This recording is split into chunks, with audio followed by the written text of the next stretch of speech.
हज़रत मरियम का जिक्र कुरान में मौजूद है कि जब प्यारे ज़करिया अलैहिस्सलाम मेहराब में उनके पास गए तो जाकर देखा कि हज़रत मरियम सलामुल्लाह अलैहा के पास बेमौसम फल हैं, सर्दियों में गर्मियों वाले फल और गर्मियों में सर्दियों वाले फल।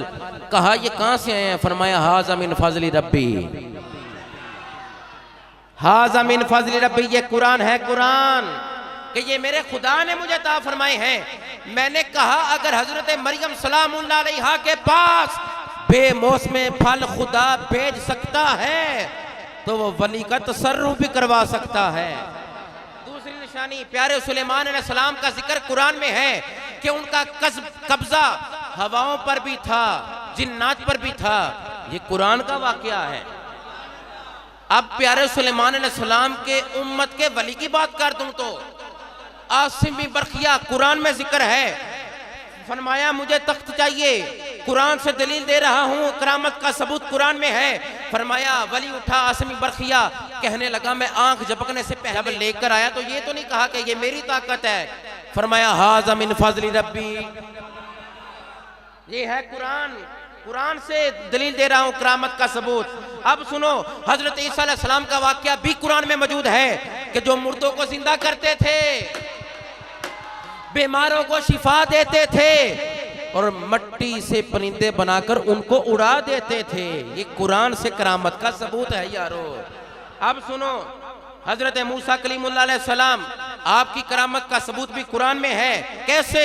मैंने कहा जब सामने आया ना आपके फिरौन तो वही आपका अज़दहा, वो आपका जो असा था वो अज़दहा बन गया।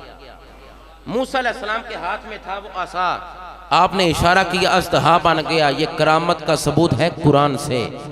अब सुनो लोगो, असहाबे कहफ का वाकया भी बयान करता चलूं कि 309 साल तक वो बगैर खाए बगैर पिए वो सोते रहे। ये करामत नहीं तो क्या है कि बगैर खाए भी वो 309 साल बाद उठ गए, बगैर पिए भी वो 309 साल बाद उठ गए। ये करामत नहीं तो क्या है? खुदा जिसको चाहता है जितना चाहता है उसको नवाज देता है। अब सुनो लोगो, तवज्जो फरमाओ, वली का अमल भी बयान करता चलूं तो ये ना कह दे कि हमें समझ नहीं आई, समझाने के लिए दलीलां बढ़िया ने मेरे को। अब सुनो, जिनके हम मुकल्लिद हैं, जिनकी हमने तकलीद कर रखी है, इमाम आजम अबू हनीफा, हनफी नाम हनफी मातुरीदी, हनफियो बोलो। इमाम आजम अबू हनीफा ने क्या किया? आपने 55 हज किए, 55। अल्लाह उनके तुफैल हमें भी हज बैतुल्लाह की सादत अता फरमाए। आपने 55 हज किए। जब हज आखिरी हज था ना तो आपने ना उस दरबान को कहा जो काबतुल्लाह के बाहर खड़ा था, आपने उससे कहा कि मेरी निस्फ दौलत ले लो और मुझे काबे के अंदर इबादत करने की इजाजत दे दो, मेरे लिए दरवाजा खोल दो। उसने कहा ठीक है, निस्फ दौलत दी, आधी दौलत देकर, आधा पैसा देकर अंदर के। मेरे इमाम आजम अबू हनीफा जिनके हम मुकल्लिद हैं, हनफियों सुनो, कुरान लेकर गए, एक टांग पर, एक पांव पर रब का आधा कुरान पढ़ा और दूसरे पांव पर रब का आधा कुरान पढ़ा। खड़े होकर रब के कुरान की तिलावत की।